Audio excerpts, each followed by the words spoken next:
Muito bom dia! Estamos iniciando o Inspire-se desta quarta-feira, dia 20 de maio, com imagens ao vivo, direto de Santa Maria. Neste momento, faz 14 graus em Santa Maria, manhã bonita, ensolarada por lá, assim como aqui na capital gaúcha. Seja muito bem-vindo, bem-vinda ao programa de hoje.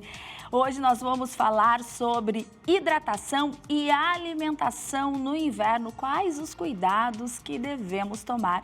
Também tem TJ Mulher com a doutora Jane Vidal.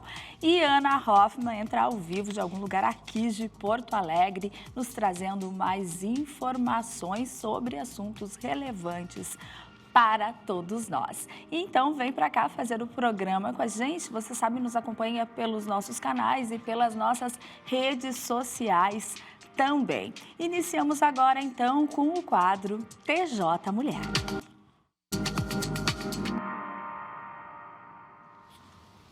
Doutora Jane, muito bom dia, bem-vinda.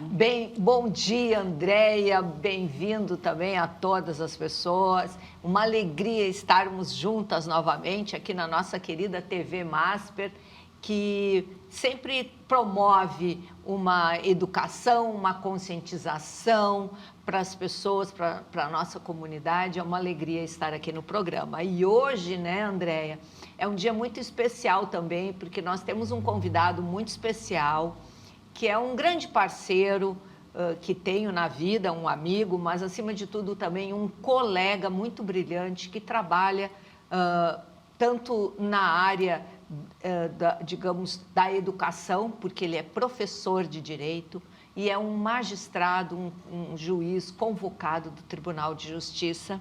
E eu trouxe, então, o nosso querido Diego Locatelli para conversarmos sobre assédio e discriminação. Por quê? Porque nós estamos entrando, Andréia, na semana de enfrentamento à discriminação, ao assédio. E o assédio, que nós vamos falar, tem vários tipos, ele é muito importante que nós façamos o enfrentamento. E, para isso, nós temos que ter consciência do que é, como fazer quando ele ocorre, por que nós temos que conversar sobre isso. Para esse enfrentamento, para que nós tenhamos conhecimento do assunto, então nós vamos conversar hoje com o nosso querido Andréia, Diego Locatelli. Doutor, bem-vindo, prazer tê-lo aqui no Inspire-se. Um prazer é todo meu. Bom dia, Andréia, bom dia, desembargadora Jane, nossos espectadores. É um privilégio estar aqui para tratar desse tema tão importante, tão relevante para a nossa sociedade de um modo geral e que acaba afetando todos nós, porque todos nós temos nossas relações de vida, nossas relações de trabalho. E o trabalho, a gente faz isso para ganharmos nosso sustento, sustentarmos as nossas famílias. E é um ambiente que nós temos que estar protegidos também. E é importante nessa questão de trabalharmos essa semana do assédio para que a gente garanta ali um ambiente protetivo e que possamos, então, desenvolver nossas atividades para ganhar nosso sustento, fazermos nossas coisas e não nós estarmos desprotegidos. O nosso ambiente de trabalho tem que ser um ambiente dentro do limite, porque trabalho a gente sabe que é esforço, mas um ambiente cômodo, prazeroso, que nós possamos estar ali desenvolvendo as nossas atividades. Porque muito tempo a gente passa no trabalho, né? A bem da verdade é um tempo até mais do que em casa. Então, nós precisamos, para que todos possamos desenvolver plenamente o nosso trabalho, produzirmos melhor e de forma adequada, nós temos que ter um bom desenvolvimento, né? Um ambiente saudável. Respeitoso e saudável para a nossa saúde mental também, né? Exato. Então, todas as instituições públicas e privadas, elas devem desenvolver a compliance, que é justamente essa questão de atender às regras e o bem viver e a ética, para que não combatamos e o assédio seja inexistente. Então, como é que nós poderíamos caracterizar, como é que os nossos telespectadores podem ter uma noção do que é o assédio? Pois é, é importante primeiro a gente fazer uma distinção, né, né, do que é a discriminação e o que é o assédio, né? As discriminações, em geral, elas estabelecem formas de relações de desigualdade, ou seja, são condutas em que nós vamos fazer um tratamento diferenciado com relação a determinadas pessoas por conta de um aspecto, né? Por exemplo, com questão ao gênero, a mulher ser tratada de uma forma diferente com relação aos homens. Já o assédio é uma forma concreta dessa discriminação, tá?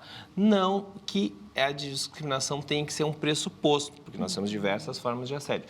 Mas o assédio, a raiz dele está nessa discriminação, tá? Que é a forma de você estabelecer um tratamento desigual. Então, o assédio vão ser todas essas condutas nocivas, reiteradas, que elas vão caracterizar, exponenciar, concretizar essa forma de discriminação como uma forma de humilhação, de ofensa. E que o importante, tá, Andréia, desembargador Jânio e os nossos telespectadores têm que ficar atentos, é que o assédio, obviamente, que quando a gente pensa em assédio, a gente pensa numa conduta mais violenta, a gente pensa na questão do assédio sexual, na questão da ofensa clara, do assédio moral, que é essa questão da humilhação mais propícia, mais forte, mas nós não podemos esquecer que as condutas discriminatórias e de assédio, elas sempre têm início com o que a gente chama de microagressões. Tá? E o que são essas microagressões? São as pequenas coisas, as pequenas nuances que acontecem durante o nosso dia a dia, no nosso ambiente de trabalho, e a gente, por vezes, releva porque acha que é uma coisa boba. Mas, na verdade, é uma forma de assédio porque ela está exponenciando essa conduta nociva e é aquela coisa de pouco a pouco isso vai minando a pessoa. E não numa forma física, propiciamente, mas principalmente na questão da saúde mental. Então, vou dar um grande exemplo que, né, o que a gente acontece que é a piadinha, né? A piadinha que acontece, por exemplo, com as mulheres, né? Com a nossa comunidade LGBT, né, mas que também sofre essa questão da discriminação, porque a identidade ou a orientação sexual da pessoa é algo individual, é um direito fundamental de cada pessoa. E todos devemos respeitar. Então, ocorre e começa minando com a piadinha, não é, doutor Diego? Então, começa assim a piadinha, o falatório, né? E isso, ao longo do tempo, acaba causando um estado de cansaço, de adoecimento mental. Isso acaba minando muito a moral da pessoa. E, claro, isso vai ter um reflexo no ambiente de trabalho, mas também isso vai ter um reflexo na própria vida da pessoa e que isso pode fazer com que essa pessoa atente até mesmo contra a própria vida. A gente não precisa, então, no assédio ter uma grande conduta, grandemente nociva. É tal como acontece com a desembargador, a gente sabe bem, trabalha muito com isso, com a questão da violência doméstica, né? A violência doméstica, a gente pensa na agressão, pensa direto numa violência sexual, mas, na verdade, ela vai acontecendo aos poucos, de uma forma muito pequena, até acontecer algo grande. Mas, às vezes, nem precisa ter algo grande. Essa reiteração de condutas pequenas acaba sendo muito forte e minando a pessoa por dentro. Tá? E isso acontece de diversas maneiras. A gente pode citar a questão da discriminação de gênero, como eu falei na questão da mulher, que é falar da roupa dela, falar da aparência dela, e aparência tanto do aspecto negativo quanto do positivo. Então, a pessoa pode ficar... A pessoa que vai para o ambiente de trabalho, ela vai para trabalhar, ela não está lá para se exibir, né? Não está... Né? Se acontecer algum relacionamento, é uma eventualidade, mas a pessoa não está por isso. Então, pode ser falando mal da aparência da pessoa, como também pode ficar aqueles cortejos pequenos, reiterados, mas que, na verdade, a pessoa não está se sentindo confortável para aquilo que ela está ali para trabalhar. Não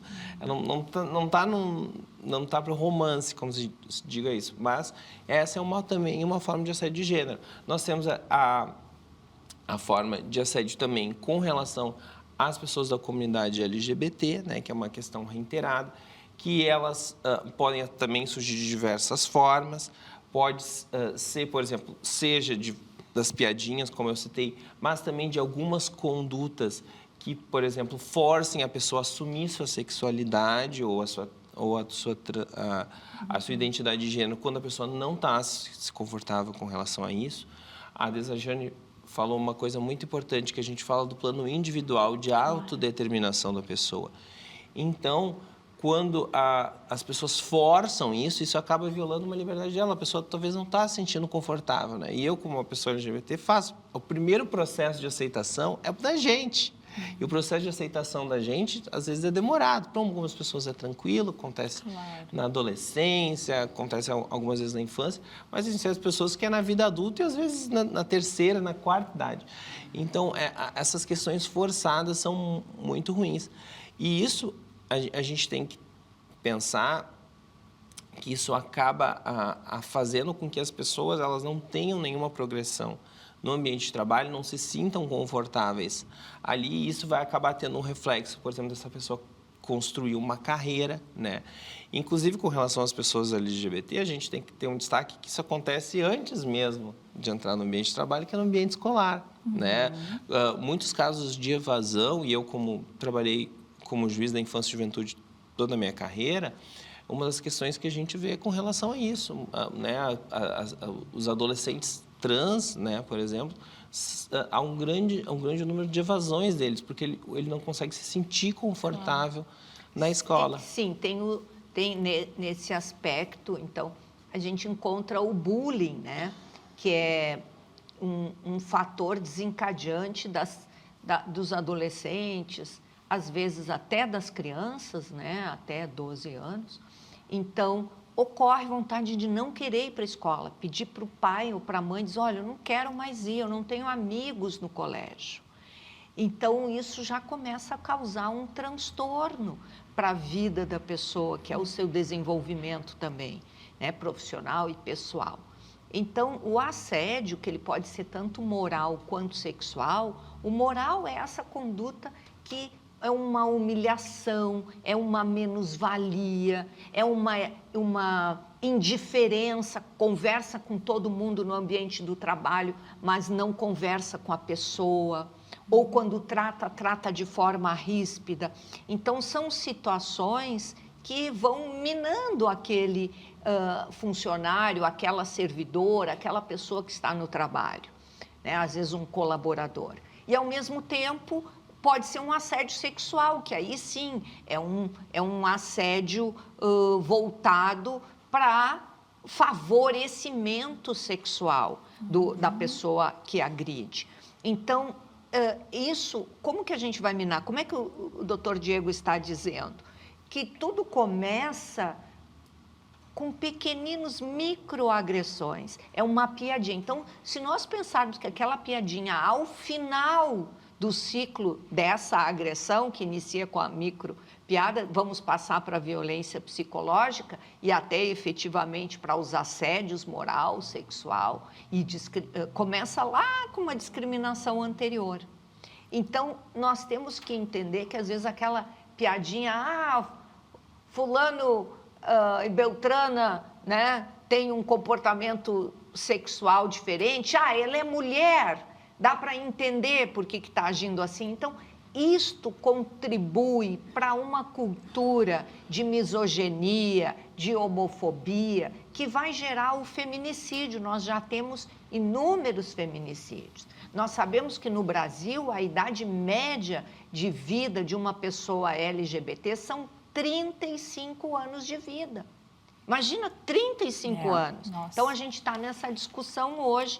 E o Tribunal de Justiça está, né, o Tribunal de Justiça, presidido pelo nosso querido desembargador Eduardo Ulen, promove uma semana de enfrentamento ao assédio, que começa agora dia 25, com um ciclo de palestras, é também aberto ao público, pode acessar o site do Tribunal de Justiça e obter informações sobre isso. Então, as pessoas que tiverem interesse para buscar maiores informações, podem participar da palestra ou mesmo entrar em contato com o Tribunal de Justiça, que nós vamos estar lá, e até em contato com, será direcionado também para um contato com o Dr. Diego. Aquilo que a gente lembra que é piada, quando ela só é engraçada para um lado, ela deixa de ser piada, né? Então, o outro lado também tem que poder participar dessa piada para ser algo saudável, para ser uma brincadeira saudável no ambiente de trabalho.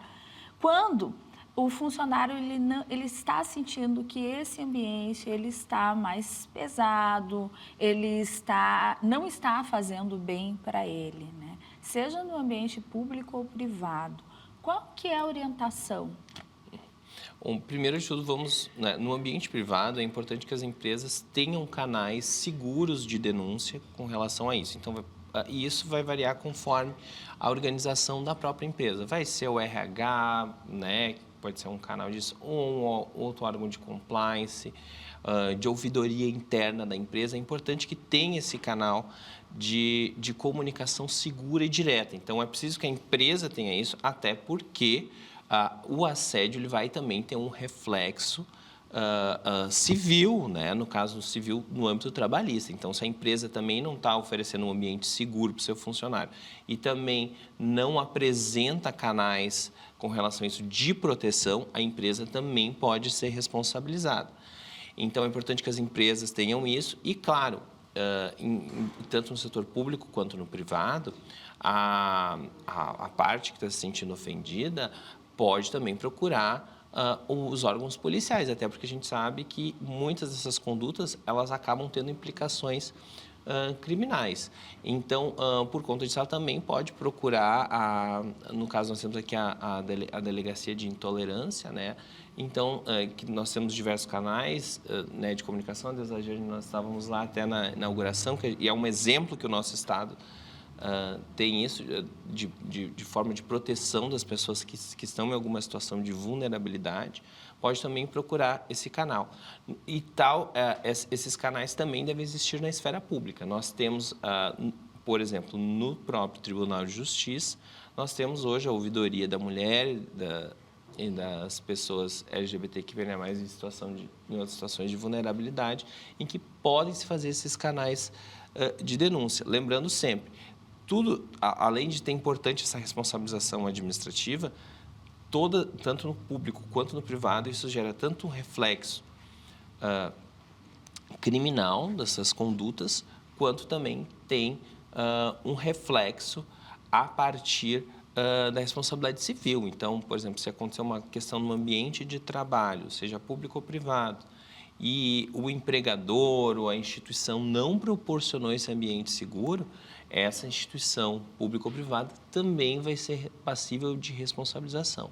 E nisso a gente tem um outro parceiro, que é o Ministério Público, né? Que é o Ministério Público no trabalho. A gente tem o Ministério Público do Trabalho, que também faz um grande trabalho com relação a isso, a proteção do assédio. E aqui, nos demais âmbitos públicos, nós temos o Ministério Público Federal e o Ministério Público Estadual.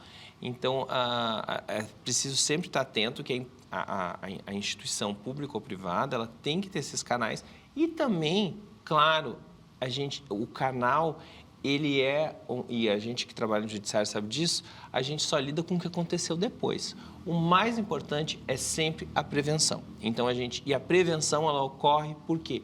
Por conta de informação. Essas situações das microagressões que a gente bateu tanto aqui na tecla, e ela é necessária, a gente frisa isso porque a gente está tratando de uma cultura. Tá?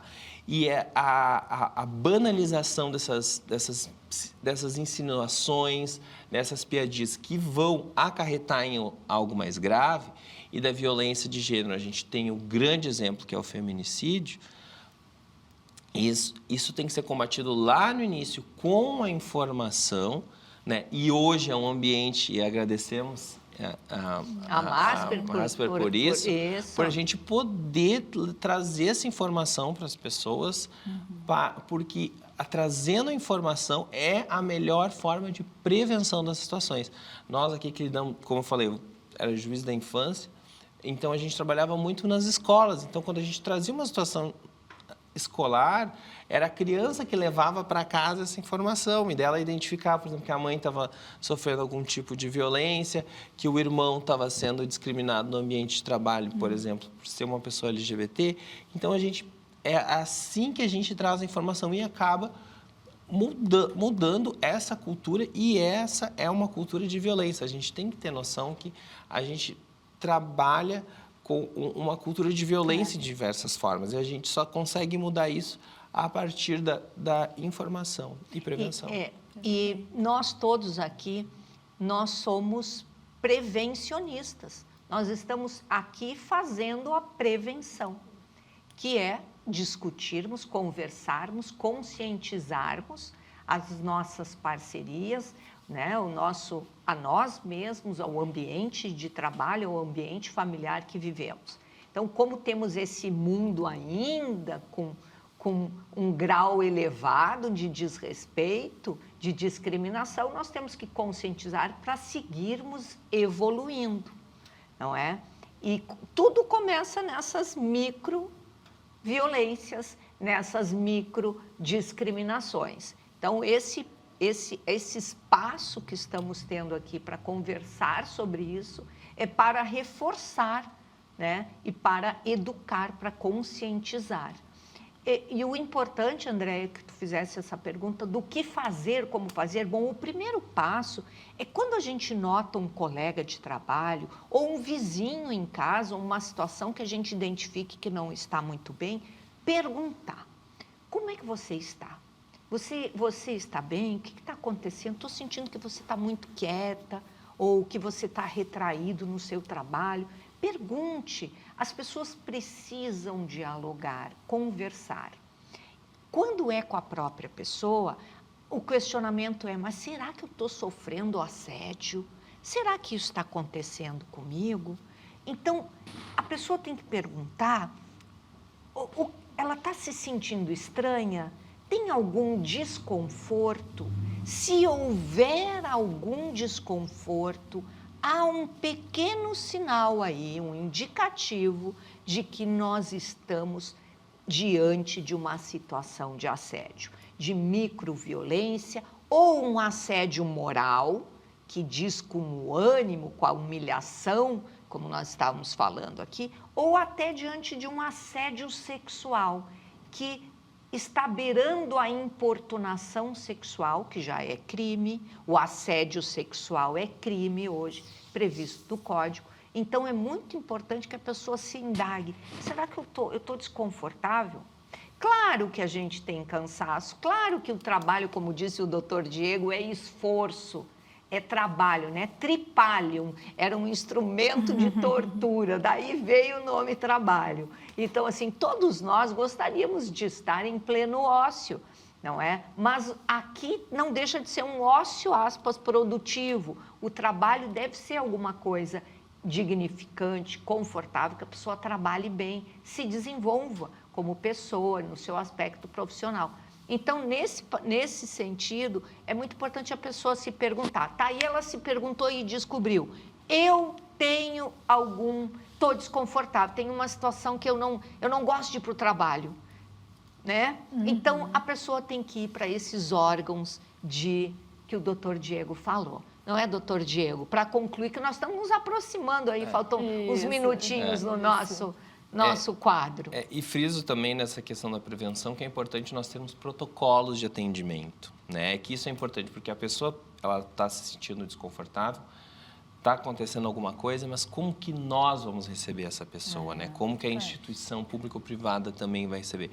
Nós, por exemplo, aqui no Tribunal de Justiça, nós temos a ouvidoria, que tem todo um procedimento com relação a isso. Ano passado, também, numa iniciativa da Corregedoria e da Ouvidoria, nós instituímos, né, as cartilhas de atendimento, e nós temos destaque para a cartilha de atendimento à população LGBTQIA+, que nós explicamos todos os protocolos, que inclusive o tratamento que a gente dá para as pessoas. Então, é preciso que tenha-se assim, esses protocolos para a pessoa poder falar e ela também poder ser ouvida. E, claro, tudo isso a gente acaba naquele ensinamento, né?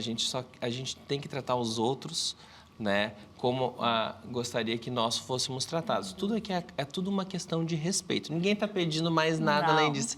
É para as pessoas serem respeitadas, inclusive no ambiente de trabalho. E não é tolerância, é respeito. Exatamente. É um tema importantíssimo esse, como o doutor disse, é através da informação que a gente consegue realmente mudar essas situações. E uma coisa importante dizer, a pessoa está se sentindo desconfortável, converse com o colega de trabalho. Exato. Fale, a pessoa não quer ir no RH, está receosa, tem alguma preocupação, converse com o seu colega de trabalho, converse com a pessoa que está do seu lado, que tem algum diálogo. Isso é importante até com o pessoal da família, é importante conversar. Não esperar chegar no limite, né? Não, a gente sabe os casos de burnout e se tivermos também, uma situação limite, a pessoa anote o dia, o horário, quem são as pessoas que estão do lado, testemunha, para levar adiante o caso. Porque é difícil esse tipo de apuração, mas hoje é possível. Procure o Tribunal de Justiça, procure a nossa ouvidoria, procure a TV Masper, que a TV Masper vai encaminhar para nós. Que a TV Masper é uma aliada que nós temos. Procure aqui o Inspire-se, que nós vamos ajudar, não é, Andréia? Sem dúvida, doutora Jane, sempre com pautas muito importantes, pertinentes a cada momento. Muito obrigada, doutora. Muito obrigada, doutor Diego. Prazer recebê-la aqui. Prazer todo nosso. Vamos deixar as redes sociais aqui, doutora Tess, se tiverem dúvidas, né? A gente deixa as redes também aqui para seguirem e tirarem as suas dúvidas. Obrigada mais uma vez. Obrigada, doutor Diego. Nós que agradecemos. Obrigada. E nós vamos agora para o intervalo. Na volta, vamos falar de alimentação para o inverno. E também temos ao vivo, Ana Hoffman está em algum lugar aqui de Porto Alegre, nos trazendo atualizações. E você vai saber onde daqui a pouquinho.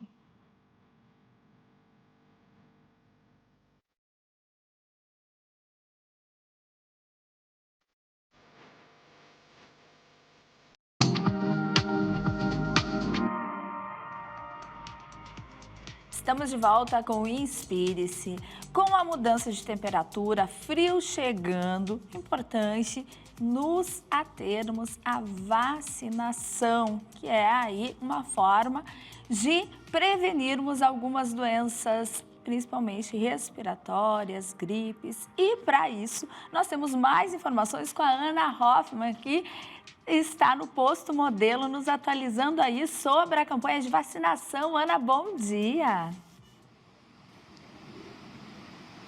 Oi, Andréia. Bom dia para ti, bom dia a todos que acompanham o Inspire-se, a Masper TV. Andréia, eu tô aqui em frente ao posto de saúde Modelo, na Jerônimo de Ornelas, com a João Pessoa, um posto central, todo mundo conhece esse posto de saúde em Porto Alegre, justamente porque as doses, mais de 47 mil doses de imunizantes contra a gripe, chegaram à capital nesta quarta-feira, estão sendo distribuídos aos postos de saúde mais centrais, aqueles que têm maior número de pessoas que fazem parte, são pertencentes ao posto. Então, tem esse alerta da prefeitura. Quem ainda não fez a sua vacina, vem até o posto de saúde fazer. Mas, claro, basta, Andréia, trazer o CPF, o RG. Ah, eu perdi a minha carteirinha de vacinação. Não tem problema, pode vir igual. Não se atenha a isso. Venha com CPF e RG. Andréia, só que assim, ó, ainda tem aquela função de ser o público prioritário, tá? Crianças, idosos, gestantes, puérperas, também pessoas com deficiência, situação de rua, força de segurança, caminhoneiros, trabalhadores do transporte coletivo, muito importante, portuários, correios e professores também. Então, todos aqueles que estão nesse grupo prioritário fazem parte deste grupo, tem que vir. A expectativa, né, da Secretaria Municipal da Saúde é que 90% desse grupo prioritário, dessa população, seja alcançada até sexta-feira. A Prefeitura de Porto Alegre tem feito várias campanhas a favor da vacinação contra a gripe. É muito importante essa vacina porque ela diminui o risco de tu ter aquele gripão. Tu pode se gripar, mas é muito muito menor o índice de ter aquele gripão e se tornar uma pneumonia. É o alerta que os médicos sempre fazem quando a gente conversa aqui, entrevista pela Masper TV, eles sempre sinalizam isso, que é muito importante essa vacinação da gripe. E a gente tem enfrentado dias muito frios, gelados aqui em Porto Alegre, com baixas temperaturas, e a gente sabe que esse público prioritário tem sim essa necessidade, é mais sensível, então tem que realizar a vacina, não dói, é rapidinho, o posto de saúde abre bem cedinho, fecha no final da tarde, não fecha ao meio-dia, então assim, ó, sempre dá tempo, você que é mãe, você que é pai, trazer seu filho, criança, né, de 6 meses até 6 anos de idade, então a mãe e o pai pegar no intervalo do trabalho, trazer, também nos finais de semana tem vacinação, então não tem desculpa, só chegar aqui no posto modelo ou em outros postos centrais também que tem a vacinação, por exemplo, o posto Santa Marta, que fica no centro de Porto Alegre, um grande posto de saúde também aqui da nossa capital gaúcha. Andréia, eu trago mais uma informação importante, não é sobre a área da saúde, mas influencia sim na nossa saúde mental, porque envolve o bolso, Andréia. O que acontece? Contribuintes têm até às 23 horas e 59 minutos, mais conhecido como 11h59 da noite, do dia 29 de maio,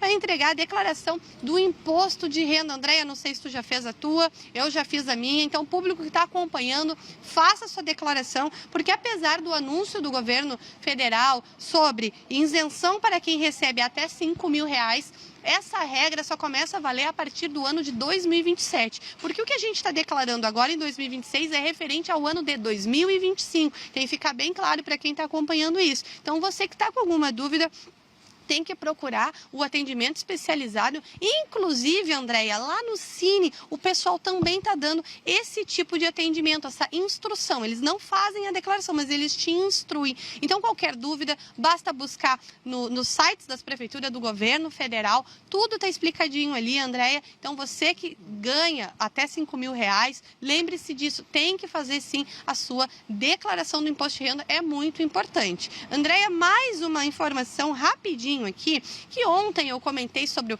Castramóvel aqui no teu programa, e hoje também eu vou trazer essa informação que é sobre amanhã, quinta-feira, 21 de maio, a Unidade Móvel de Saúde Animal estará na região da Agronomia e Lomba do Pinheiro, zona leste de Porto Alegre, com um atendimento básico na Pracinha da Cultura, Estrada João de Oliveira Remião, 5250, das 9 ao meio-dia, vão ser distribuídas 50 fichas, Andréia, e os serviços disponíveis são esses: vacinação antirrábica para cães e gatos, vacina polivalente para cães, distribuição de antiparasitários, atendimento médico veterinário e o cadastro para a castração em clínicas credenciadas, totalmente gratuito, um serviço pela Prefeitura de Porto Alegre. Então, assim, quem mora nessa região, amanhã, das 9 até o meio-dia, tem que chegar lá cedinho, porque são apenas 50 fichas, Andréia.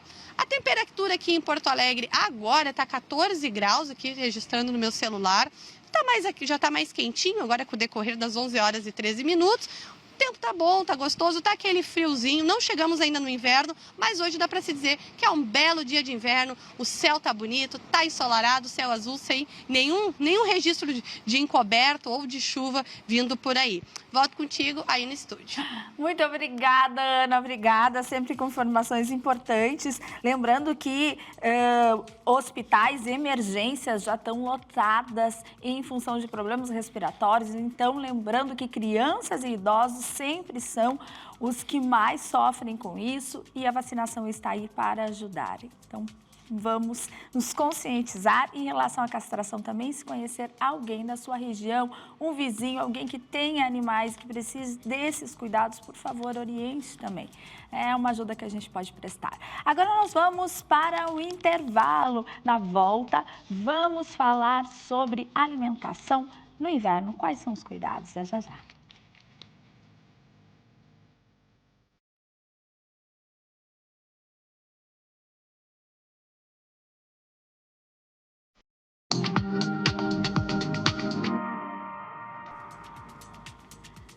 E agora nós vamos falar sobre os cuidados essenciais no inverno em relação à nossa alimentação, à nossa hidratação. Para isso eu recebo a nutricionista Viviane Braz. Viviane, bom dia, bem-vinda. Bom dia, obrigada pela oportunidade. Te receber aqui. Coisa boa estar aqui de novo. Bom, André, a gente tem toda uma preocupação sempre com a alimentação, tá? E a hidratação fica meio de lado. Ainda mais que é frio, a gente não sente tanta sede como no verão, não Aí é? o perigo. É aí que mora o perigo, como diz aquela música, né? É aí que mora o perigo. Por quê? Porque as pessoas não têm sede, mas muitas vezes confunde a fome com a sede. Então, aquela coisa do máximo, né? Antes de comer qualquer coisa, principalmente se você estiver com muita fome, o ideal é você começar por um copinho d'água. Começa por um copinho de água, toma devagar, aguarda um pouquinho para ver se é toda aquela fome e se não é sede, porque às vezes a gente confunde. A gente estava comentando no início aqui, antes de começar, que o estúdio está quentinho, está agradável, mas o ar-condicionado, ele também nos toma uma certa quantidade de água do nosso corpo, porque respirando a gente está gastando água. Olha que interessante. E aí o ambiente, se você tá o dia inteiro em um ambiente fechado, com ar-condicionado, tu tem uma necessidade um pouquinho maior, desde as funções por conta do olho ficar mais ressecadinho, a parte da boca também, o nariz, às vezes otite, situações que a gente se coloca, a gente, nossa, mas eu não fiquei exposta. Mas você não hidratou o suficiente para que o teu corpo fizesse o trabalho que ele está acostumado a fazer. Viviane, e em relação às bebidas que a gente acaba ingerindo mais também no inverno, que são bebidas mais quentes, chás, o cafezinho, o próprio chimarrão, eles substituem a água? Não, ele não substitui a água e isso é um problemão, né? Porque não dá tanta vontade de beber água, mas um chazinho, um cafezinho quentinho, o chimarrão nos apetece mais, nos dá mais vontade. Só que em alguns casos, como o café e o chimarrão, eles desidratam porque eles são mais diuréticos. Tá? Então, para a gente equilibrar, a gente precisa tomar água. Existem as sopas, os sucos, as frutas que ajudam na hidratação, mas nada disso substitui a água. Daí a gente vai se dar conta ali pela frente, o que está acontecendo, como é que eu sei que eu estou entrando em risco de desidratação? Porque a gente fala desidratação, parece uma coisa muito longe da nossa vida. E não é. Quando a gente está com um pouquinho mais de dor de cabeça, quando a gente nota que tem um pouquinho mais de cansaço ao acordar, tá? São sinais que podem estar dando sinais que tu estás desidratado. Uma irritabilidade um pouco maior, daí a gente confunde, né? Vai pensando que se você conseguir tomar água ao longo do dia, isso já melhora significativamente. Então, até o intestino, nós mulheres temos uma questão hormonal com relação ao intestino. E se nós tomarmos a quantidade de água que nós precisamos, isso também é sanado. Então, tem várias coisas que melhoram. Que a gente nem percebe, essa questão da dor de cabeça, a gente não associa Não faz a link, água, né? Exatamente. Por quê? Porque a gente pensa, tá frio, de repente estou me resfriando, ou sei lá, dormi um pouco mais tarde, mexi um pouco mais no celular. Mas e se tomar água? Então, na dúvida, beba água. E quando a gente fala em alimentação, então, que pode ajudar também no inverno, em relação até às vitaminas, né? São as frutas da estação mesmo, elas que são as mais indicadas? Elas que são as mais indicadas. Por que da estação? Porque apesar de nós termos uma gama de frutas de todos os lugares do mundo hoje, por causa da globalização, as nossas frutas regionais são extremamente importantes. Porque para a nossa sobrevivência aqui no sul, que precisamos de vitamina C, é o período da bergamota, né, para alguns lugares da mexerica, da laranja, do kiwi, do morango. São frutas ricas em vitamina C.